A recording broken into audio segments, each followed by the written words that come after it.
What's up, all monkeys? Welcome back to the channel. Today in this video, let's talk about building your personal brand, right? Not really directly related to credit, but I noticed that, obviously once we go get this credit funding, we now need to figure out something to do with it. And this is the step and an important piece that I think is lost on a lot of people.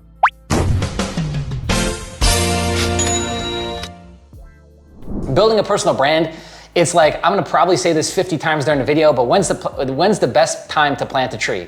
Today or 20 years ago, right? And so I know that that's kind of like cheesy saying, but it's so true with building your personal brand because we're continuing to live life. We're continuing to stack up these experiences, these journeys. Maybe you're traveling, maybe you're getting new skills, maybe you've got new jobs, you've got new, accomplishments, fill in the blank, right? Well, we've got to document this somehow. We've got to document this somewhere. So once we've kind of come up with our core story, then it's all about just continuing to add to it. Now, why is this important? It's important because I don't know if you've looked around, but everyone's a YouTuber. Everyone's a fitness influencer or a credit influencer or fill in the blank, right? And so the only thing that's bad about that is you've got a ton of people who they haven't actually done anything. And I laugh because it really is such a funny dynamic we're in. You got a bunch of people who really haven't done anything, but are talking from a level and a layer of expertise that they don't actually have. In the long run, all that's going to rinse itself out. And it's unfortunate and it's fortunate at the same time because, you've got a lot of frauds in every industry, in credit, in fitness, there's all kinds of fakers. And I know that there's that saying, fake it till you make it. But here, I think with building out your personal brand, it's much more valuable to just go do it. Shut up, go do it, and then talk about what you did. Just because that, I think, is more valuable than talking about doing it when you're not actually doing it, renting Lamborghinis, renting, houses, renting expensive stuff. That guy's gonna run out of money well before he's convinced, the market that he's of value or of significance. And it's just because somebody who's actually gone through it, somebody who's a high level operator in a business, they can smell the BS from a mile away, right? With somebody like that. And hopefully, now that there's so many great credit channels, you guys can smell the BS a mile away from people who are trying to sell services or get you to jump through all these hoops to get stuff that hopefully you're now getting for free across YouTube and other mediums. But getting back, personal brand is everything. It's what you fall back on hard times. It's what you can leverage when you need to quickly come up with cash flow. There's a million different ways to use this. So the value should be clear and should be obvious. But let's talk about some relevant examples and some things that you might be facing right now.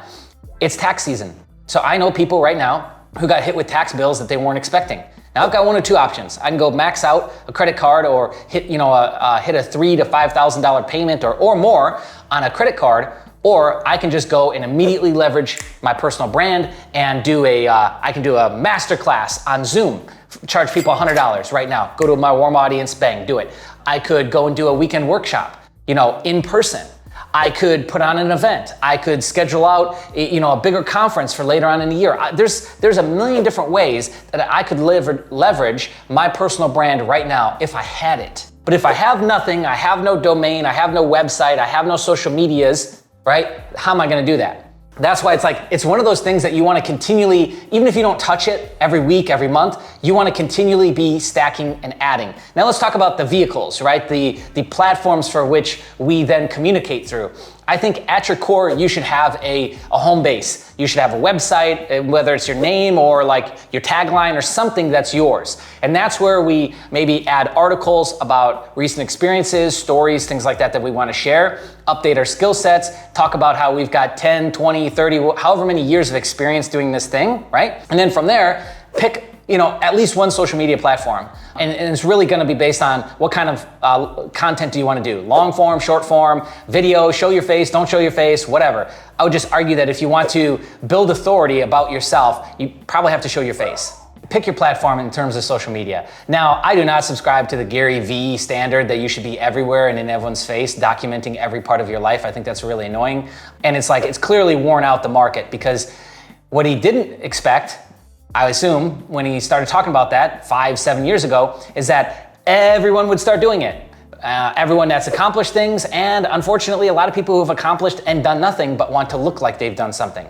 And so that is a bad result that came out of that. And it's just it's numbed the market to all these guys, going around filming their day, all these girls filming their day, vlogging. Like the whole concept of a vlog is dead on YouTube. I don't know if you've looked around, like Casey Neistat, that really was one of the pioneers of that. That model doesn't really work anymore, even though it probably still works for him. I don't know, I haven't watched his channel in years, but for somebody new coming into the platform, that style of video doesn't really work anymore. So again, you want to pick your platform, but I would argue you're not trying to really show off your life. You're really just trying to convey skills, build authority. And there's a lot of different ways to do this. We could go and speak at a high school and start to build ourselves up through a public speaking front, be a speaker on the circuit of events that go and happen throughout the year. I can do this from cross-stitching all the way to credit financing. I mean, in every single market now, there's enough events, there's enough public meetups of these things to where I could get out there and really build out my authority. And then whenever I need to leverage that in case of an emergency, or I need to fundraise really, really quickly, or just to continually set forth my expertise, I can leverage that. The value is unmatched. Like, we absolutely have to be doing this. Common questions that I usually get at this point is we tend to devalue ourselves, right? We tend to, I don't have, I haven't done anything, I have nothing of value, I'm just an accountant, I'm just a skilled tradie, I'm just a laborer, fill in the blank. I would argue that with especially skilled trades, there's so few people getting into it now. Like, how many people do you know that are like going to school to be a auto body or collision tech, or make wooden furniture? Not a lot, even though it's really popular on YouTube. So I would just argue that the skilled trades are in dire need of new, fresh people. If you've got 10, 20, 30, an example of like one of my family members, they've got 50 years of experience in this market, in this niche. That's insane. There's insane value there. First off, you know how to do just about everything. And the amount of certifications that guy has gotten over and over and over through the years is in the hundreds. So now we've got a guy with 50 years of experience in this thing, hundreds of certifications, can literally do anything with the tools, new age stuff, old age stuff. The guy knows,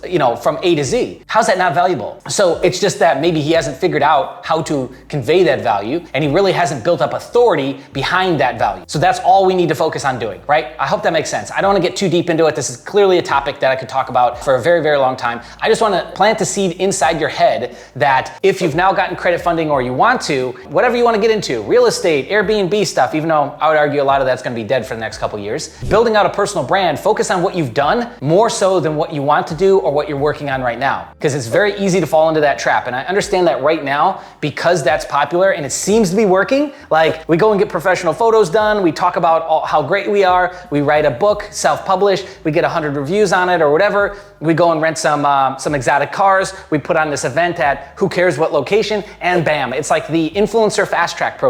Just because that's working right now, believe me when I say that there's going to be a big rinse of a lot of, let's call it, fake entrepreneurs, or entrepreneurs who really haven't done much, who are pretending to do more than they actually are. There's going to be a great rinse of that. And on a long enough timeline, that person is exposed. What would you rather do? Be spending all your time pretending to be something, or just going and being that thing? And then on a long enough timeline, you can now say, I've been doing this for 10 years, 20 years, etc. I'll give you a couple examples. I've been doing fitness since in my teens. I've got over 20 years experience doing fitness, training other people as a personal trainer, certified, the whole 9 yards, right? That's a great resume in comparison to somebody who's fresh out of school, isn't it? Productivity, we've been talking about that on the channel recently. I mean, the morning routines, the peak performance stuff, I've been doing for over 12 years. There's value in that. I know that those videos don't do as well on my channel, but there's still value to those things, right? And even though right now, like the clickbait, sensationalism is working more so than the more grounded approach, doesn't mean that it's always gonna be like that. So don't get caught up thinking that that's the way I gotta do it because that's what's working, that's what everyone else is doing, versus just focus on you, focus on your journey, build that out. And over time, I guarantee you that will convey its value and show its value to your market. Anyways, that's all I got for you. I'd love to hear your thoughts on the topic of building out your personal brand, questions that you might have in the comments below, or if you just want to shout out your personal brand and your socials in the comments below, so that way other people can check you out. Thanks for watching. See ya. Hey, you should subscribe. 60% of you are not subscribed yet, right there. Okay, bye.